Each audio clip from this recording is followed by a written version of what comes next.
you all so much for coming. My name is Anne Rose Kitagawa. I'm the chief curator here at the Schnitzer Museum of Art. Welcome to Oregon in the autumn. Such lovely weather we're having. I'm very pleased to be here to welcome you all to this kickoff to the symposium. This evening we have 2 presentations, and the galleries will be open late for people who want to admire the Vasi exhibition. Tomorrow we have a full day of symposium, so I hope everyone will come back bright and early. I'm excited about everything that they'll be able to learn about the materials that we have on view up in the galleries. I'm here deputized by our director, Jill Hartz, who is on her way to Cuba as we sit here. She was so sorry she could not be here for this event.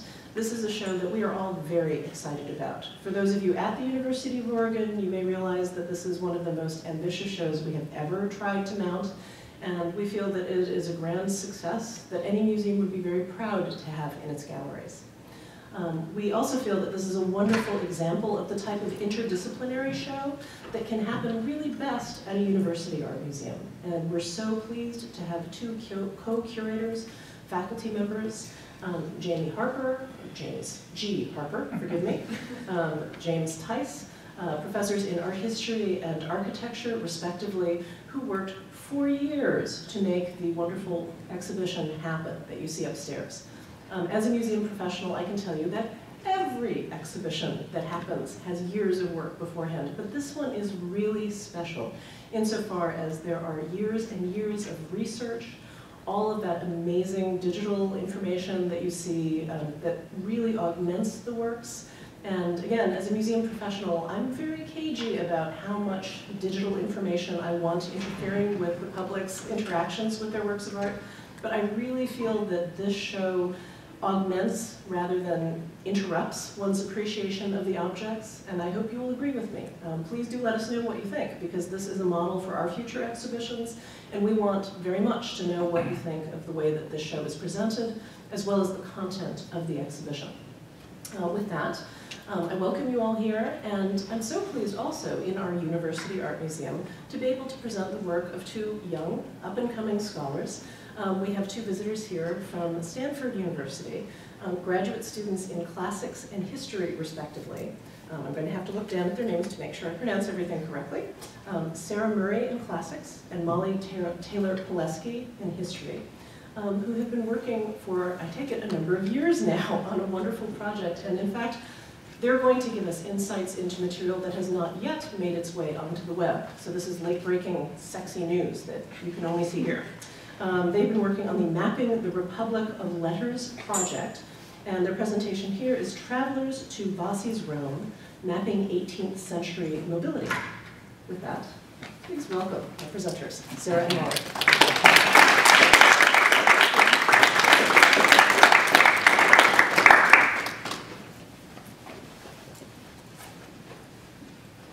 So first, before we begin, we'd like to just say a quick thank you to the organizers of the symposium and everyone here who's made this possible. It's a great event, and we're really glad and thankful to have been invited to be a part of it.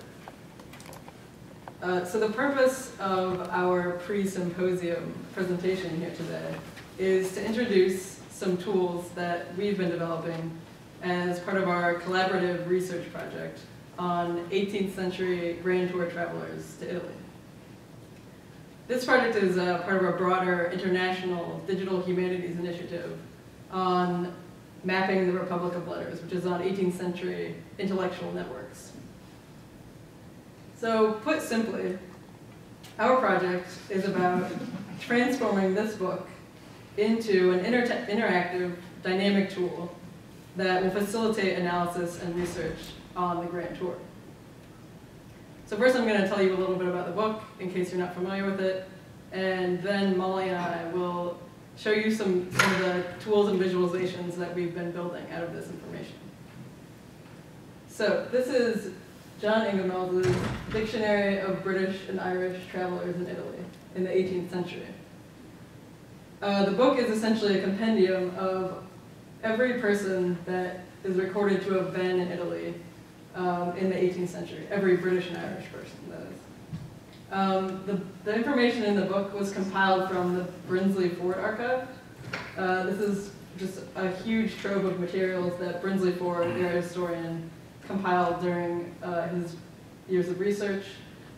A variety of sources went into this. There's state archives, letters and journals, private archives, information in Italian newspapers, anything that records a British or Irish person having been in Italy at some point. The book has over 6,000 entries. The entries are organized alphabetically by last name. Each entry consists of the name of the traveler, the years they lived, their expertise, if applicable, social status, things like this. You also see information about their tours. So Cosmo Alexander, for instance, was in Venice by February of this year. Just a list of the places that are recorded to have been. And then after that, you have a sort of varying information of biographical narrative about this person. This can include things like who they traveled with. This guy was with some Scots. What they were doing, so painting, etc.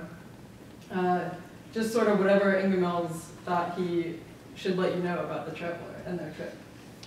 We know from the introduction to the book that Ingemels was admonished by Sir Brinsley Ford to never omit the racy bits.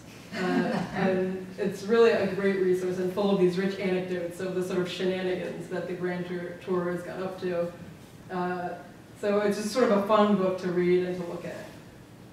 And certainly a hugely important resource for anyone interested in Grand Tour travelers. But the problem that we had with this book when we were sort of looking at it is, in the way that it's organized now, there's really only one way into the data. So if I'm interested in the Grand Tour, and I know that there's a person who I'm interested in, and I want to know, were they in Italy in the 18th century? I can look them up, and I can find out information about what they've done. But with the book in the form that it's in now, it's difficult, if not impossible, to contextualize that person in the sort of broader patterns of the Grand Tour, intellectual networks, really anything that would give you a way to situate them within the bigger picture of the Grand Tour. And we thought that it would be really great if we could take this information, turn it into a sort of database, and then build something that's really sort of visually and analytically more powerful than just the book itself. So we started back, I think, almost 3 years ago now, taking this information, building it into a database. So we pulled out various bits like the social status, the expertise of a person, and built this database, which we've already been able to do things with. So now we can say things like, there were 1,000 more trips to Rome in the 18th century than to Florence, or there were 1,000 more trips recorded in the 1790s than the 1710s. So just with the data itself, we've already sort of moved forward in what we can say about these Grand Tour travelers. But we did not stop there. We sort of wanted to do something that was more interactive, that would sort of let people use the information to suit their own research. That's right. Apart from simply numerical data that we've been able to pull from our database, we're seeking interesting and compelling visualizations of this information. And to that end, we've used Joseph Priestley's, now almost well, impossible to live without, timeline as our way to visualize our century of data about the Grand Tour. And as Joseph Priestley himself said about his chart of biography, which he made in 1765, the timeline revolutionized the way that students learned about historical concepts and accelerated the time it took to learn those historical concepts. So that's the same approach that we've taken to our timeline.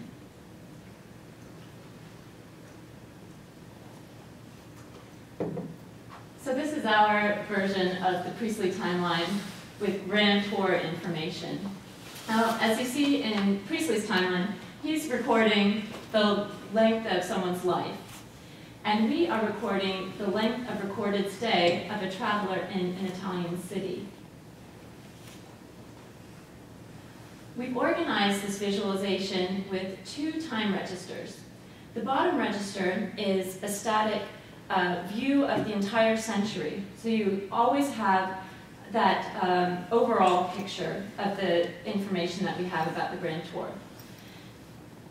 The upper visualization is whatever section of time you select in this bottom gray area. And this can be scrubbed left or right in the century, and it can also be expanded and diminished according to what view you would like to have, if you'd like to have a larger picture or a more detailed picture. You can search by city. We have a drop-down menu with the top 10 cities most recorded in Grand Tours. And we can also search by a number of different attributes. The attributes that we recorded in our database that Sarah mentioned: name, expertise, social status. And we've just added this feature this week that you can even search the full text of Ingemel's dictionary entries. So this means that when you search for, let's say, a particular person, like Cosimo Alexander, the entry that we looked at the beginning of this talk, it highlights that entry. You get the context, the smaller context of whatever section that you've selected in this gray area. And then you get the highlighted traveler in the large context of his journey to Rome.